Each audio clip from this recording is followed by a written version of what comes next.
नमस्कार, मैं आपकी होस्ट नेहा और आप देख रहे हैं टीवी द्वापरा। आज हम आपको पूर्वांचल के उन 14 युवकों की कहानी बताने जा रहे हैं जो रूस यूक्रेन युद्ध की भयानक परिस्थितियों में फंस गए हैं। इनमें से कुछ की जान चली गई तो कुछ घायल होकर घर लौटे, लेकिन अभी भी 9 परिवार अपने बेटों की वापसी का इंतजार कर रहे हैं। आइए जानते हैं ये युवक कैसे रूस पहुंचे और उनके साथ आखिर क्या हुआ। मऊ और आजमगढ़ के इन युवकों को एक एजेंट ने अच्छे वेतन और बेहतर जिंदगी का सपना दिखाकर रूस ले जाने का झांसा दिया। एजेंट ने दावा किया कि उन्हें कारपेंटर, कुक या सिक्योरिटी गार्ड की नौकरी दी जाएगी, लेकिन जैसे ही ये युवक रूस पहुंचे सच्चाई कुछ और ही निकली।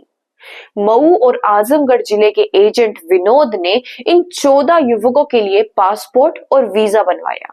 उन्हें भरोसा दिलाया कि हर महीने 2 लाख रुपए तक की सैलरी मिलेगी, लेकिन रूस पहुंचते ही इन्हें सैन्य ट्रेनिंग दी गई और सीधे युद्ध क्षेत्र में भेज दिया गया। पीड़ित परिवारों के इंटरव्यू सामने आ रहे हैं और वो कह रहे हैं, हमारा बेटा तो काम करने गया था, लेकिन वहां उसे जंग में झोंक दिया। हमें अब कुछ नहीं पता वो जिंदा है भी या नहीं। इस भयावह स्थिति में 3 युवकों की मौत हो चुकी है। आजमगढ़ के कन्हैया यादव, मऊ के श्याम सुंदर और सुनील यादव इस जंग में अपनी जान गंवा बैठे। कन्हैया का शव 6 महीने बाद गांव पहुंचा, जबकि सुनील का परिवार अभी भी उसके शव के इंतजार में है।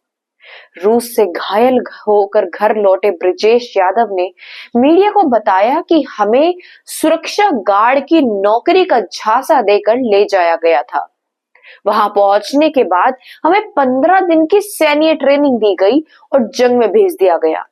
मेरे पैर में गोली लगी थी और किसी तरह दूतावास की मदद से मैं वापस आ पाया। बचे हुए 9 परिवार अपने बेटों के लौटने की आस लगाए बैठे हैं। उन्होंने विदेश मंत्रालय से लेकर स्थानीय प्रशासन तक हर दरवाजा खटखटाया, लेकिन अब तक सिर्फ आश्वासन ही मिला है। परिवारजनों का कहना है कि हमने सांसद, प्रशासन और यहाँ तक कि विदेश मंत्रालय से भी मदद मांगी।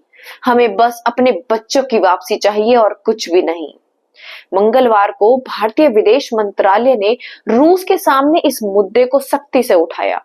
मंत्रालय ने रूस से मांग की कि भारतीय नागरिकों को तुरंत रिहा किया जाए। रूस ने आश्वासन दिया है कि वे जल्द ही इन भारतीयों को वापस भेजेंगे। 9 लोगों को अभी तक कोई अता पता नहीं है। इन परिवारों की उम्मीद अब भारतीय प्रयासों पर ही टिकी है। आज भी इन परिवारों के घरों में सिर्फ खामोशी और इंतजार है। हर कोई इस उम्मीद में है कि उनके अपने सुरक्षित घर लौटेंगे भी या नहीं। ये कहानी सिर्फ 14 युवकों की नहीं है, बल्कि उन तमाम भारतीयों की है जो बेहतर भविष्य की तलाश के लिए देश छोड़ देते हैं और धोखे का शिकार हो जाते हैं। अब देखना होगा कि भारतीय सरकार और रूस मिलकर इन परिवारों की उम्मीद को कैसे पूरा करते हैं। आज के लिए बस इतना ही। बने रहिए टीवी द्वापरा के साथ। धन्यवाद।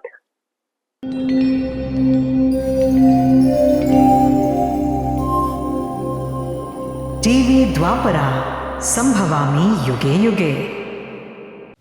अगर ये प्रोग्राम आपको अच्छी लगी तो लाइक, शेयर और कमेंट करें। टीवी द्वापरा के प्रोग्राम्स को हमेशा देखने के लिए सब्सक्राइब करें, बेल आइकॉन दबाएं।